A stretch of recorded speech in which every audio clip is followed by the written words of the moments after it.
Alam niyo bang likas sa tao ang gumawa ng masama? Imagine mo na ang bawat tao ay parang may dalawang boses sa loob niya.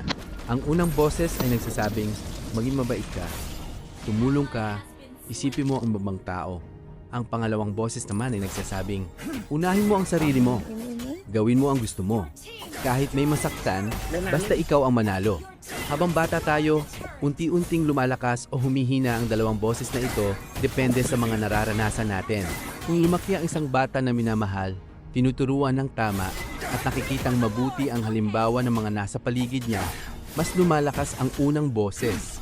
Pero kung lumaki siya sa takot, karahasan, pang-aabuso o laging nakikitang normal ang pananakit, maaaring lumakas ang pangalawang boses. Pero hindi pa rin ganoon kasimple.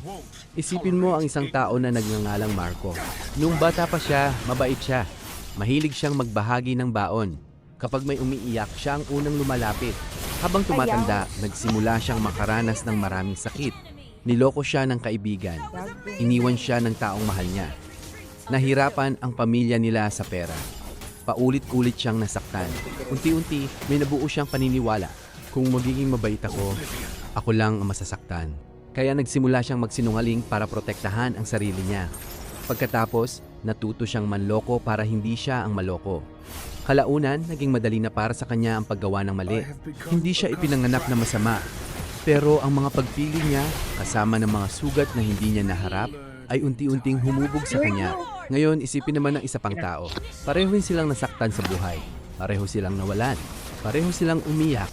Pero ang taong ito ay may nakilala na nagpakita ng kabaitan. May nagturo sa kanya na pwedeng piliing huwag ipasa ang sakit sa iba. Napagtanto niya, nasaktan ako, pero ayoko maranasan ng ibang tao ang pinagdaanan ko. Pareho silang nagdusa. Magkaiba lang ang naging desisyon. Dito pumapasok ang isang mahalagang katotohanan tungkol sa tao.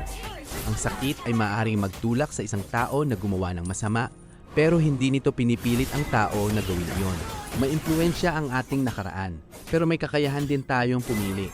Kaya kapag tinatanong mo, bakit gumagawa ng masasamang bagay ang tao? Ang sagot ay marahil ito. Dahil ang tao ay may kakayahang magmahal at may kakayahan ding manakit. May takot, galit, inggit, pagnanasa at pag-asa sa loob natin. Araw-araw, may mga pagkakataong pumili tayo kung alin ang pakikinggan. Marahil ang mas malalim na tanong ay hindi lang bakit may gumagawa ng masama, kundi ano ang tumutulong sa isang tao na piliing gumawa ng mabuti kahit mahirap. Maraming pilosopo at relihiyon ang nagsasabing doon talaga nasusukat ang pagkatao, hindi sa kawalan ng tukso o sakit, kundi sa mga pinipili nating gawin sa kabila ng mga ito.